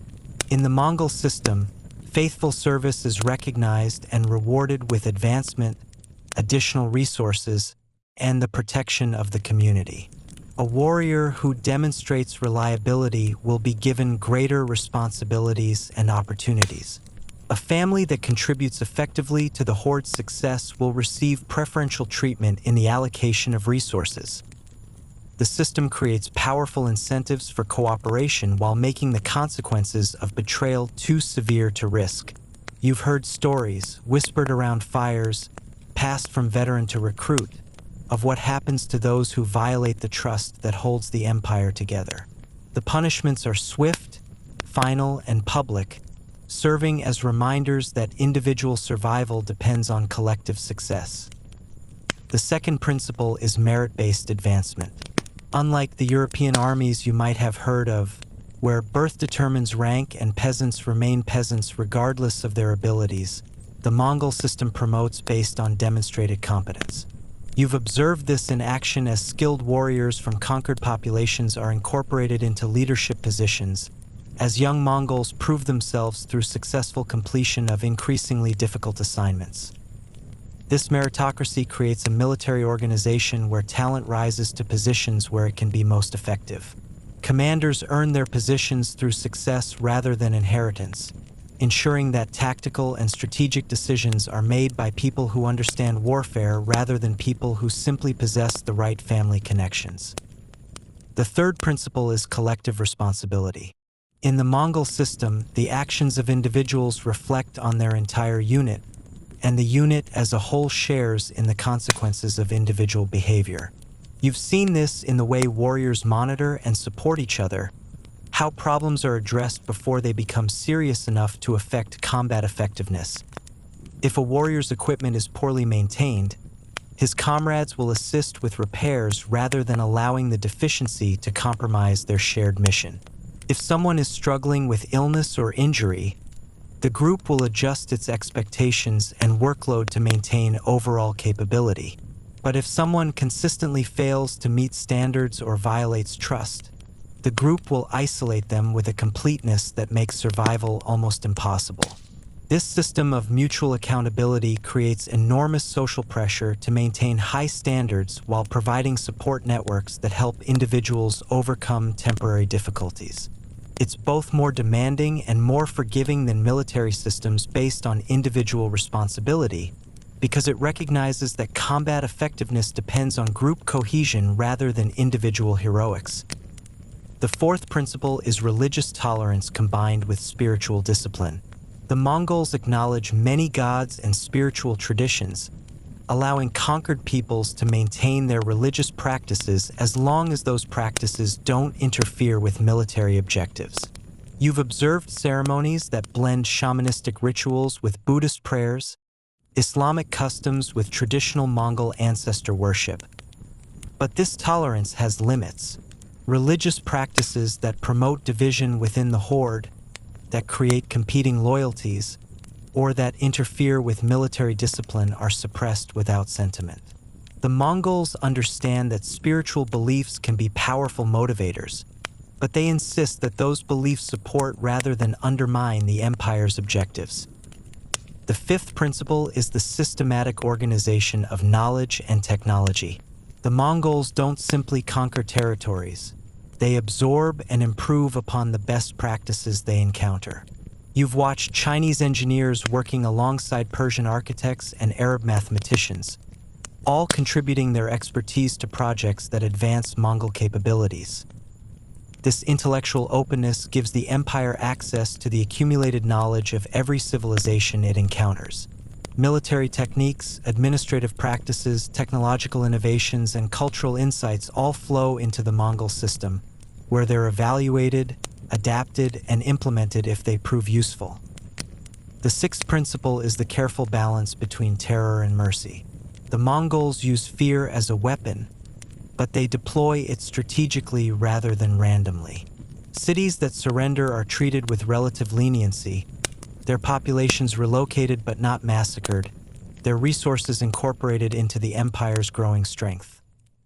Cities that resist face complete destruction, their populations killed or enslaved, their very existence erased as a warning to others who might consider opposition. This calculated use of violence minimizes actual fighting by encouraging surrender, but it requires the will to follow through on threats when resistance is encountered. As the Elder's recitation continues, you begin to understand that the Yasa isn't just a military code.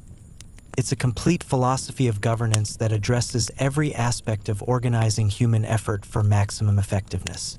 These laws created the framework that allowed the Mongols to rule the largest land empire in history while maintaining their cultural identity and military effectiveness. But the code also reveals the costs of Mongol success. The emphasis on loyalty and discipline leaves little room for individual expression or dissent. The merit-based system creates opportunities for advancement, but also intense competition that can destroy friendships and family relationships. The collective responsibility that ensures group effectiveness also means that individual privacy and autonomy are sacrificed for the greater good. The religious tolerance that prevents internal conflicts also requires the suppression of beliefs that might motivate resistance to Mongol rule. The systematic absorption of knowledge accelerates technological and administrative progress but destroys traditional ways of life that don't contribute to military objectives. Most fundamentally, the entire system is designed for conquest and expansion. The Mongol Empire must continue growing or risk internal collapse, because the rewards that maintain loyalty and motivation depend on the constant acquisition of new resources and territories. Peace, in the conventional sense, represents a threat to the system's stability. As the evening ceremony concludes and warriors begin to disperse to their sleeping areas, you reflect on what you've learned about the society that has become your temporary home. The Mongols have created something unprecedented in human history, a military and administrative system capable of governing vast territories while maintaining the mobility and effectiveness necessary for continued expansion. But that system demands total commitment from its participants. There's no option for partial involvement, no possibility of maintaining divided loyalties, no escape from the constant pressure to contribute to the empire's objectives. You either become fully Mongol in your thinking and behavior, or you become a liability that the system will eliminate without hesitation.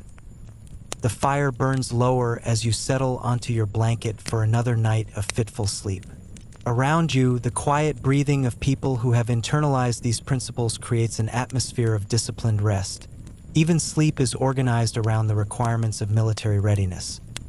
Tomorrow will bring another day of testing, another opportunity to prove your worth within this demanding system.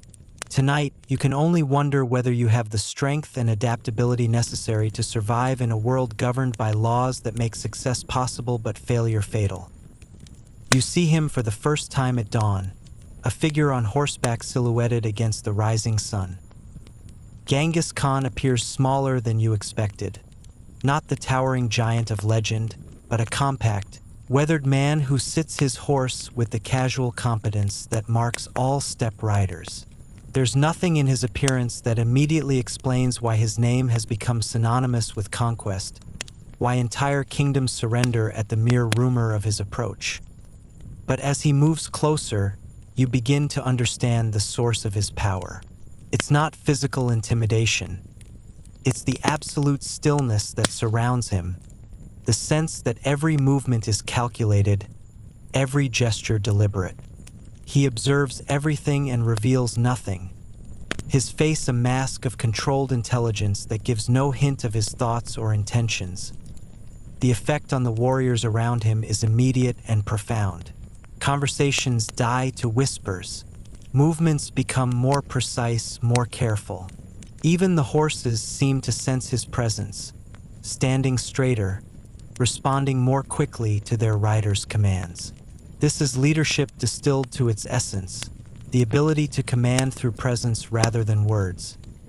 You watch him conduct the morning's briefing with a small group of senior commanders. No dramatic gestures, no raising of voices, just quiet conversation punctuated by occasional nods and brief questions. But the way his subordinates listen, with total attention, as if their lives depend on catching every nuance, tells you more about his authority than any display of temper could. The intelligence reports are delivered by scouts who have ridden through the night to bring news of enemy movements, terrain conditions, weather patterns that might affect the day's operations. Each report is received with the same calm attention, evaluated against information from other sources, integrated into a mental map of the strategic situation that guides his decision-making. You realize you're watching a master strategist at work, someone who processes vast amounts of information, identifies patterns and opportunities that others miss, and makes decisions with consequences that ripple across continents. But he does it with the quiet efficiency of a craftsman performing familiar work rather than the dramatic flourishes that mark amateur commanders trying to impress their subordinates. When he speaks, it's in a voice pitched just loud enough for his immediate audience to hear clearly. No wasted words, no rhetorical flourishes, just precise communication that conveys exactly what needs to be understood. His orders are given as statements of fact rather than commands, but no one questions their authority or hesitates to implement them. The briefing concludes with assignments for the day's operations, scouting missions, supply, movements, tactical adjustments that will position the horde for whatever opportunities develop. Each commander receives his instructions and departs immediately to begin implementation, moving with the urgency of people who understand that delay can compromise carefully laid plans that as the group disperses. Genghis Khan remains motionless on his horse, studying the terrain ahead with the patient attention of a hunter evaluating his prey.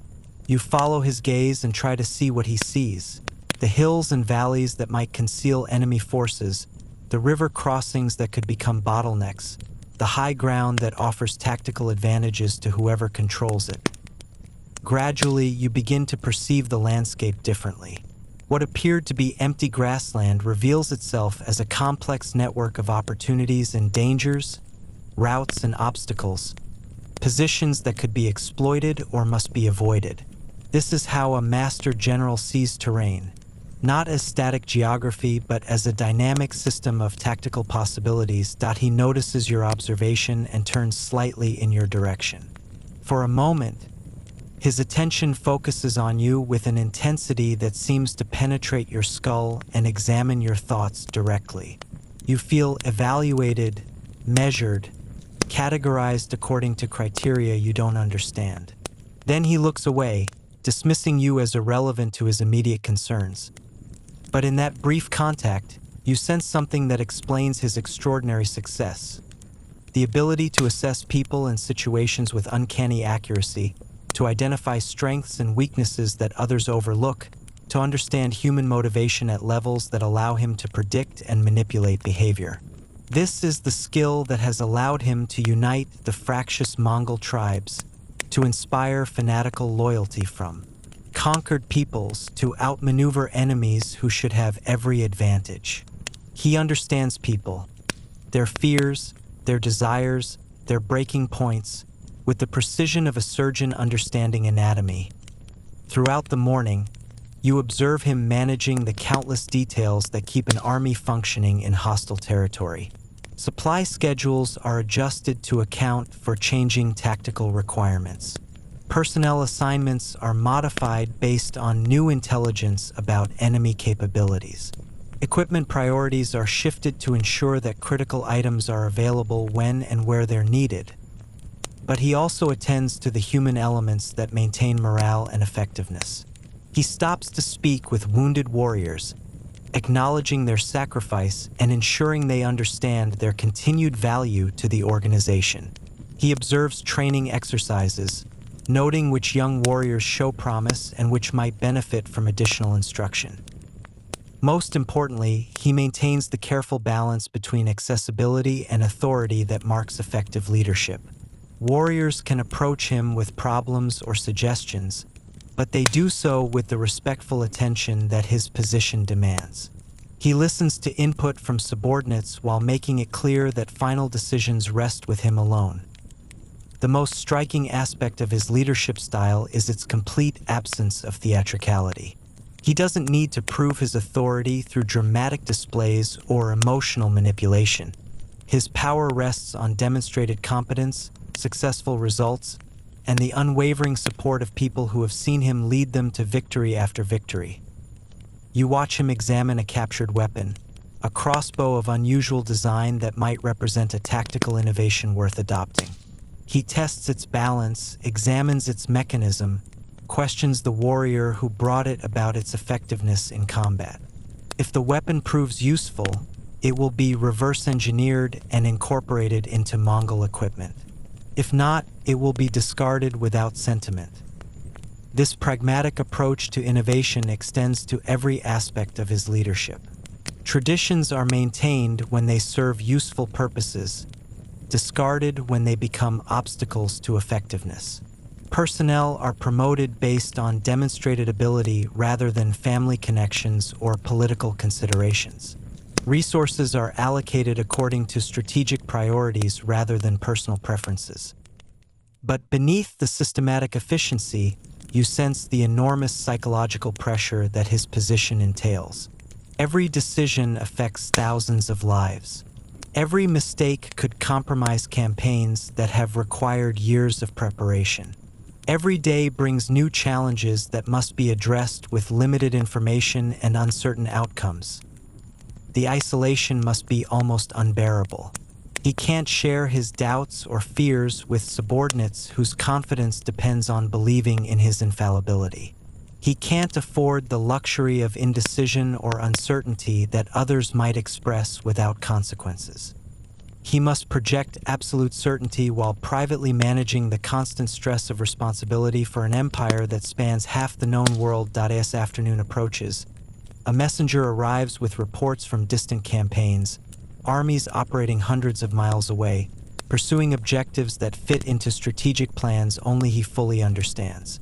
The coordination required to manage military operations across such vast distances, to maintain communication and supply lines that stretch across continents, represents an administrative achievement that won't be matched for centuries. He receives the reports with the same calm attention he gives to local tactical updates, but you notice the slight tightening around his eyes that suggests the mental effort required to track and coordinate so many simultaneous operations.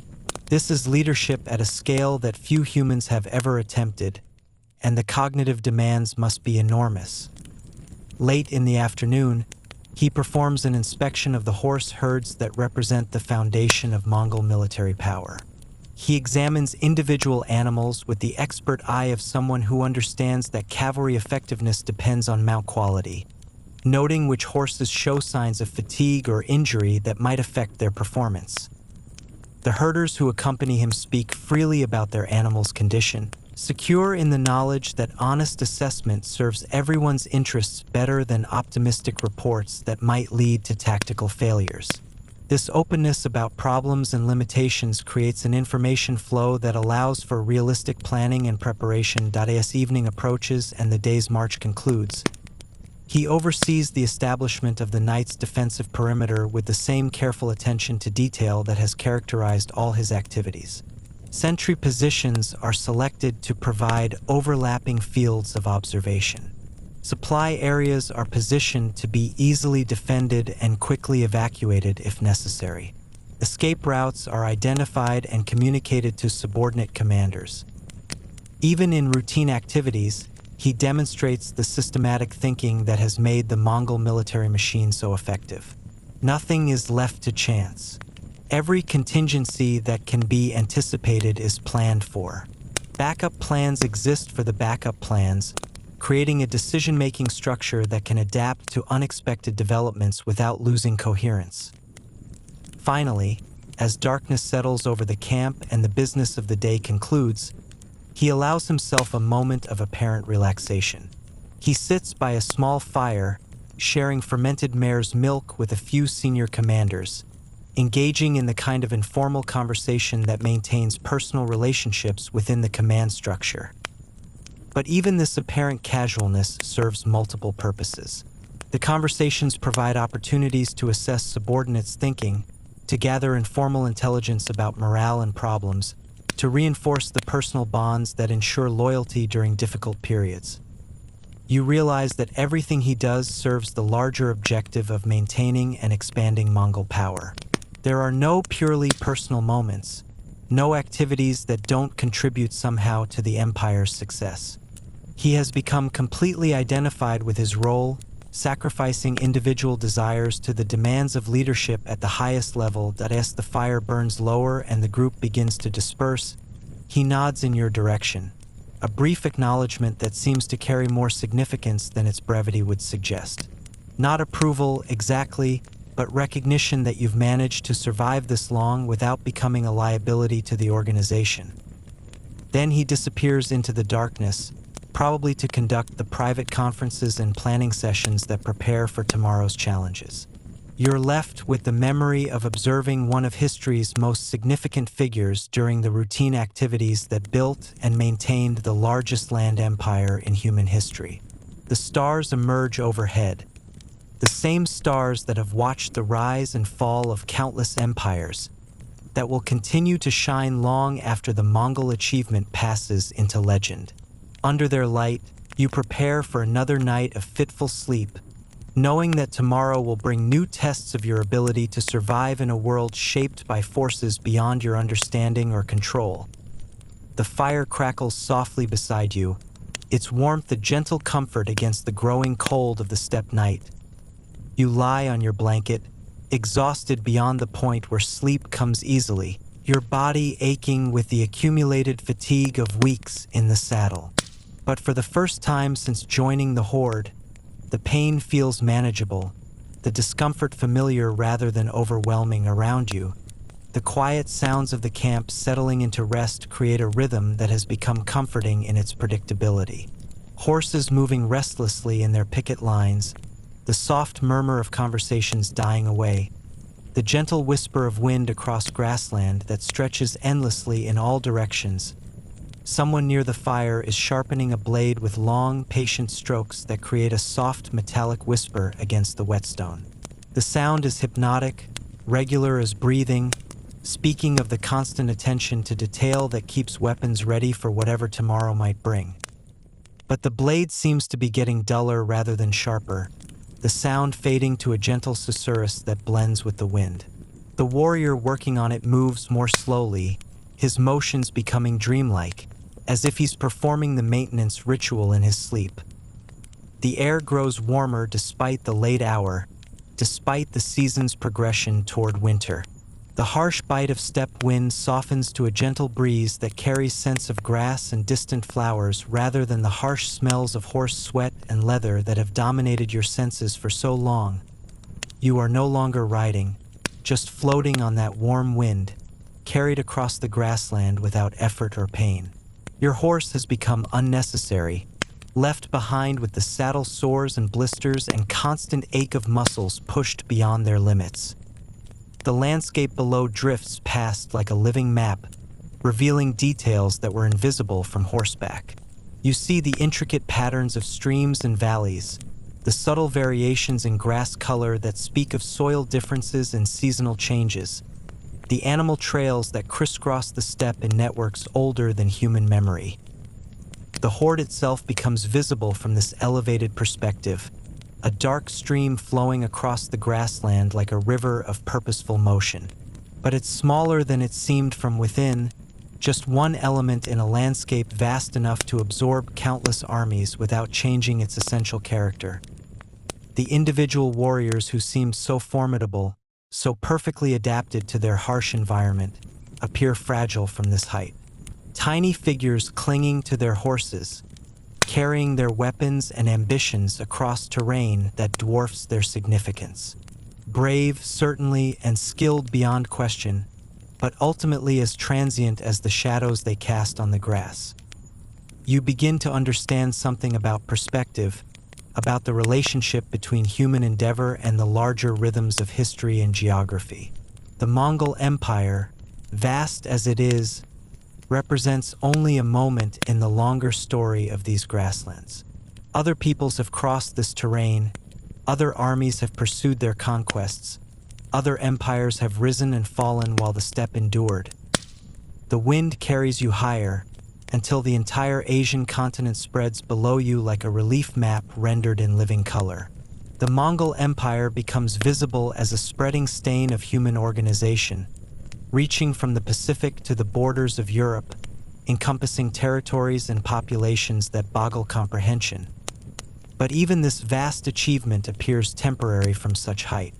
You can see the forces that will eventually fragment the empire, the administrative challenges that will prove too complex for any single system to manage indefinitely, the cultural and geographic barriers that will reassert themselves as the initial conquering energy dissipates. The cities that the Mongols have taken appear as bright points scattered across the continent, each one representing thousands of individual stories of conquest and adaptation, resistance and accommodation. The human cost of empire building becomes visible as something more than abstract numbers. Real people whose lives were changed or ended by the expansion of Mongol power. Yet there's beauty in the pattern, too. The trade routes that follow Mongol expansion, connecting east and west in unprecedented networks of commerce and cultural exchange. The administrative innovations that will influence governance for centuries. The synthesis of technologies and ideas that occurs when diverse populations are brought together under unified authority. From this perspective, the violence and hardship that seem so overwhelming at ground level become part of a larger process of historical change that defies simple moral judgments. The Mongols are simultaneously destroyers and creators, ending some possibilities while opening others, reshaping the world through methods that are brutal but undeniably effective. The wind carries you still higher, until the earth itself becomes a small sphere suspended in darkness, its surface patterns barely visible against the vast emptiness of space. The human dramas that seem so significant, the battles and conquests, the empires and their collapses, fade to invisibility against the cosmic background. But strangely, this ultimate perspective doesn't diminish the importance of human endeavor. Instead, it reveals the preciousness of the brief moment when consciousness emerges from matter, when beings capable of choice and creativity appear on a planet that spent billions of years waiting for something interesting to happen. The Mongol Empire, viewed from this ultimate distance, becomes remarkable not for its size or military effectiveness but for its representation of human potential. The ability of a species barely descended from the trees to organize itself across continents. 2.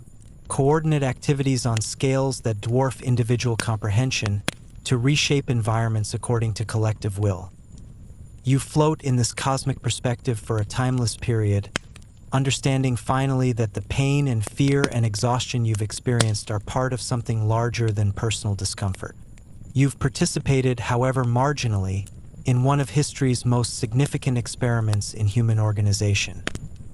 The stars will slowly overhead, marking the passage of time in cycles too vast for human experience to encompass.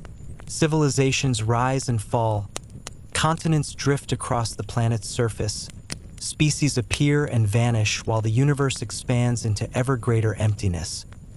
But consciousness persists, finds new forms, continues the ancient project of making sense of existence.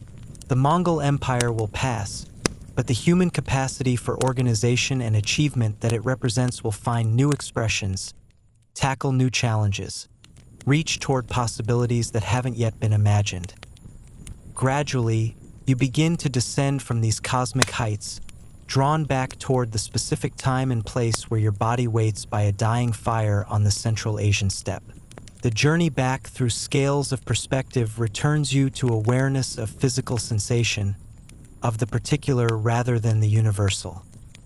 The warmth of the fire against your face, the softness of the blanket beneath your cheek, the steady breathing of sleeping warriors around you, the patient presence of horses standing guard through the night hours. You are back in your body, but changed by the journey beyond it. The discomfort that seemed so overwhelming before now feels manageable, temporary, part of the natural process of adaptation that allows humans to survive in environments far from their evolutionary origins. The Mongol camp around you continues its quiet rhythms, unaware that one of its members has traveled to the edge of space and back. The sentries maintain their watch, the horses shift occasionally in their lines, the fires burn lower as the night progresses toward dawn. Tomorrow will bring another day of riding, another test of endurance, another step in the great campaign that is reshaping the known world. But tonight, floating on the edge between waking and sleeping, you rest in the knowledge that you've glimpsed something larger than yourself, participated however briefly in the vast human experiment of civilization. Your breathing slows to match the rhythm of the wind across the grassland. Your consciousness fades to join the dreams of 10,000 warriors sleeping under stars that have watched the rise and fall of countless empires. The fire burns to embers, the night deepens toward dawn, and somewhere in the distance, a horse whickers softly in its sleep, dreaming perhaps of green pastures and running free across endless grass beneath an infinite sky. The journey home begins not with movement, but with stillness. You wake to find yourself alone on the vast grassland. The great horde vanished like a dream that fades with morning light. The trampled earth where thousands of horses and riders made camp shows only the faintest traces of their passage. Scuff marks in the dirt, cold ashes scattered by wind, the lingering scent of leather and wood smoke. Your mare stands patiently nearby, her reins trailing on the ground, as if she's been waiting for you to stir from whatever trance held you through the dark hours. She's different now, somehow, less the war horse of a conquering army, more the faithful companion of a lone traveler seeking his way across an unmarked world. The silence is profound. No trumpet calls, no whispered orders, no creaking of saddle leather as thousands prepare for another day's march. Just wind moving through grass and the distant cry of a hawk circling high overhead, hunting in the clean morning air. You feel lighter, as if some burden you didn't know you carried has been lifted from your shoulders. The ache in your back from weeks of hard riding has faded to a gentle stiffness that stretches away with your first movements. Your hands, raw and blistered from gripping unfamiliar reins, are smooth again, though they remember the feel of leather and the weight of weapons. Mounting your horse no longer requires the painful effort that marked your early days with the horde. Your body moves with practiced ease, settling into the saddle as if you've been riding all your life. The mare responds to pressure from your legs, weight shifts, gentle guidance that leaves your hands free to rest on the saddle horn rather than fighting for control. You choose a direction, east, toward the rising sun, and begin to ride, not with the urgent pace that characterized military movement, but with the steady rhythm of someone who has learned that endurance matters more than speed, that reaching your destination depends less on haste than on persistence. The landscape unfolds around you like a scroll being unrolled, revealing vistas that stretch to horizons so distant they blur into the sky. rolling hills covered with grass that waves like a golden sea in the morning breeze, streams that meander through valleys carved by centuries of spring floods, stands of birch and aspen that mark the presence of hidden water sources. This is the steppe in its natural state, before armies and empires, after conquest and politics. The land itself, patient and enduring, shaped by forces older and more powerful than human ambition. Weather and seasons, growth and decay, the slow dance of geology that creates mountains and wears them down to soil. You encounter other travelers, merchants leading caravans of goods between distant cities, nomad families moving their herds to new pastures, pilgrims making journeys to sacred sites. They nod as you pass, fellow participants in the ancient human activity of crossing the world in search of something better or different or simply elsewhere. Some carry news of great events. The Khan's armies have taken another city. The harvest in distant provinces has been good or poor. Trade routes have opened or closed due to shifting political circumstances. But these reports seem to come from another world, one where such matters carried weight and urgency. Here, moving across the grassland with only the sky for a roof, they sound like stories told around evening fires, interesting but not immediately relevant. Your mare knows this country, follows paths invisible to human eyes but clear to an animal that understands how water flows, where grass grows thickest, which routes avoid the worst effects of weather. She carries you steadily eastward, pausing to drink at streams that taste of snow and mountain stone, grazing when good grass appears, resting in the shade of isolated groves during the heat of midday. The rhythm of travel becomes meditative. The steady four-beat gait of the horse, the whisper of wind through grass, the gradual changes in landscape that mark your progress across the continent. Miles pass without conscious awareness, measured not by distance but by the subtle alterations in light and shadow that track the sun's movement across the enormous sky. You begin to understand why the nomads love this life, despite its hardships. There's a freedom in movement that settled peoples never experience, a sense of possibility that comes from knowing that each dawn brings a new horizon, new chances, new discoveries.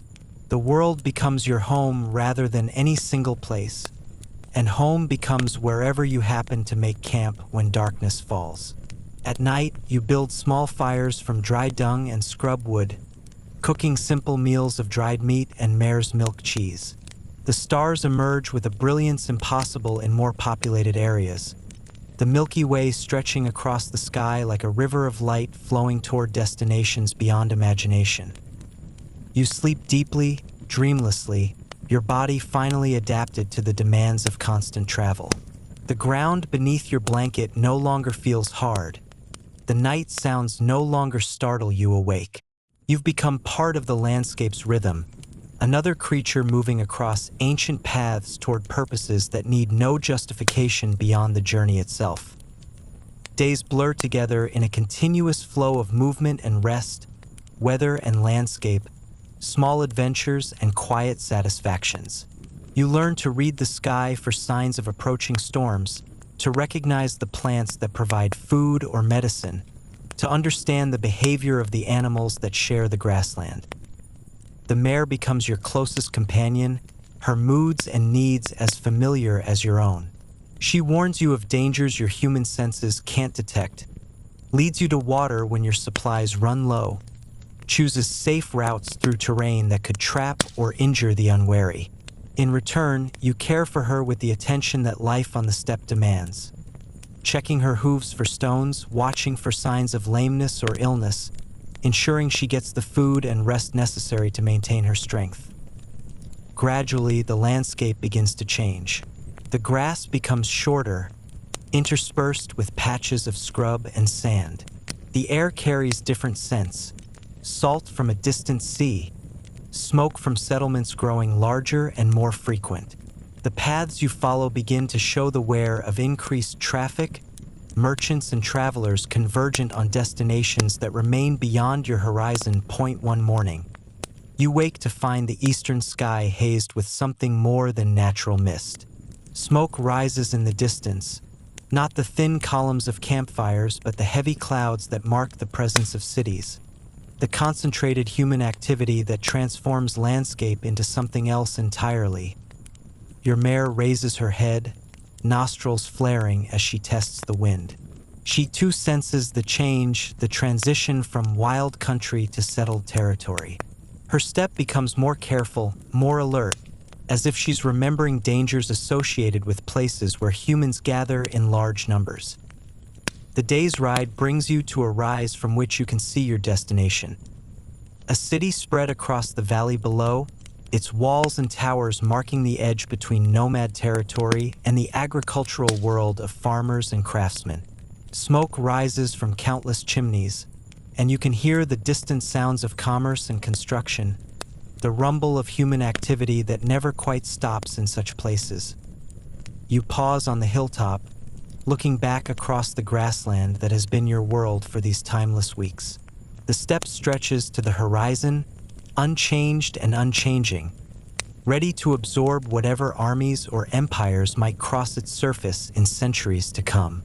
The wind moves through the grass with the same sound it made before humans learned to ride horses, will make long after the last empire falls to dust. Your journey has reached its end, but endings are also beginnings. You'll enter the city below, return to the world of walls and schedules and fixed addresses. But you'll carry with you the memory of unlimited horizons, of movement without destination, of a life measured by dawn and sunset rather than clocks and calendars. The mare begins the descent toward the valley, her hooves finding purchase on slopes that lead inevitably back to the world you temporarily left behind. But the steppe remains within reach, always there beyond the last farm, past the final checkpoint, waiting for anyone with the courage to ride toward horizons that promise nothing but the journey itself. Behind you, the endless grassland rolls away toward distances that defeat measurement, carrying on its wind the voices of all who have crossed its surface in search of something they couldn't name but recognized when they found it. The Khan and his warriors, the merchants and pilgrims, the families moving their herds from season to season, all part of the great human story written in paths across the grass. Your breathing slows as the city approaches, but your dreams will always echo with the sound of hoofbeats on an infinite plain, wind through grass that grows wild and free beneath skies too vast for any boundary to contain. The journey ends. The memory endures. The steppe waits. Continue your journey through the quiet corners of history. Rest now in the knowledge that some frontiers can never be fully mapped, some horizons never completely reached. Let the wind carry you toward sleep, toward dreams of endless grassland and horses running free beneath stars that remember when the world was young.